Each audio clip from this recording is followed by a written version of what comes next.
c'est une scale-up qui s'occupe de révolutionner et de simplifier la gestion de paie, processus pour les entreprises.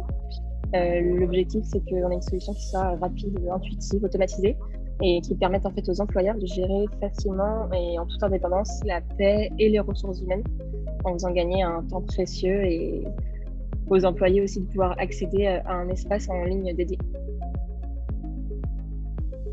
L'impact, on va dire, l'impact social, il est au cœur de la vision PayFit. On fait tout pour avoir un impact positif sur le monde dans lequel on vit, c'est notre ambition.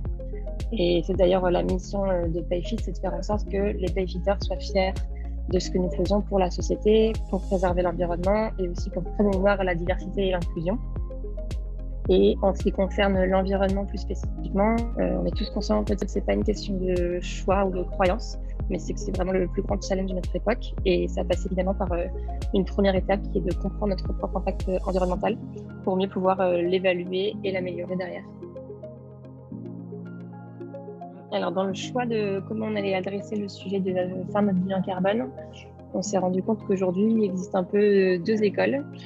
Soit l'école un peu classique de passer par un cabinet de conseil, soit de passer par une solution start-up comme Greenly.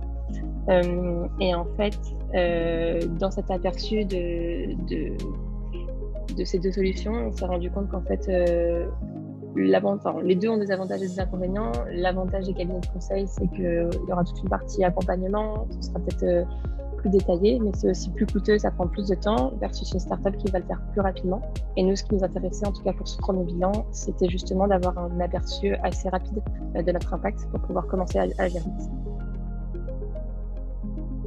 Le premier bilan nous a donné d'abord de manière globale un aperçu rapide nous permettant de dégager un peu les grandes catégories d'émissions de PayFit. Et donc pour ça, on s'est rendu compte notamment de l'importance du scope 3, qui est pourtant pas obligatoire d'évaluer. Mais chez PayFit, c'est le poste qui représente le plus d'émissions. En tant que SaaS aussi, on a remarqué que notre second poste d'émission plus important, c'est le numérique. On a été surpris aussi du faible pourcentage que représente le déplacement, tout ce qui est transport, mais qu'on attribue aussi au contexte, parce qu'on a fait notre bilan sur 2020, donc évidemment, il y avait moins de transport qu'auparavant, donc on va aussi monitorer ça pour les années suivantes. Et puis, il y avait notre troisième poste d'émission, qui est celui des immobilisations, où là, on pense qu'il y a aussi un potentiel de réduction intéressant qu'on va pouvoir creuser.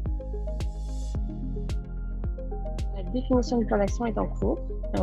L'objectif, on va impliquer justement les responsables de chaque grande catégorie d'émissions, donc de chaque département qui sont concernés principalement, pour définir ensemble les actions de réduction possibles et impactantes, tout en respectant la roadmap business 2021 qui est définie. Moi, je suis assez convaincue que c'est pas moi en tant que responsable RSE qui peut seul mettre en place des actions de réduction. Il faut forcément impliquer toutes les parties prenantes de l'entreprise. Et l'objectif n'est pas non plus ça, il y a l'encontre de nos enjeux et de notre croissance business. Les deux doivent être liés. Et ça pourra passer déjà par une meilleure compréhension de nos usages, par exemple en termes d'action de l'usage de nos serveurs et de nos publicités en ligne. D'une réflexion aussi à mener pour aller plus loin sur notre politique d'achat. Et puis il y a certaines actions qui ont déjà été mises en place assez naturellement derrière, même pas forcément en attendant les résultats du bilan carbone, parce que tout le monde se sent déjà concerné par ces enjeux. Par exemple, il y a pas mal de critères éco-responsables qui ont été soigneusement pris en compte dans le choix des prestataires et des matériaux pour nos nouveaux bureaux à Paris.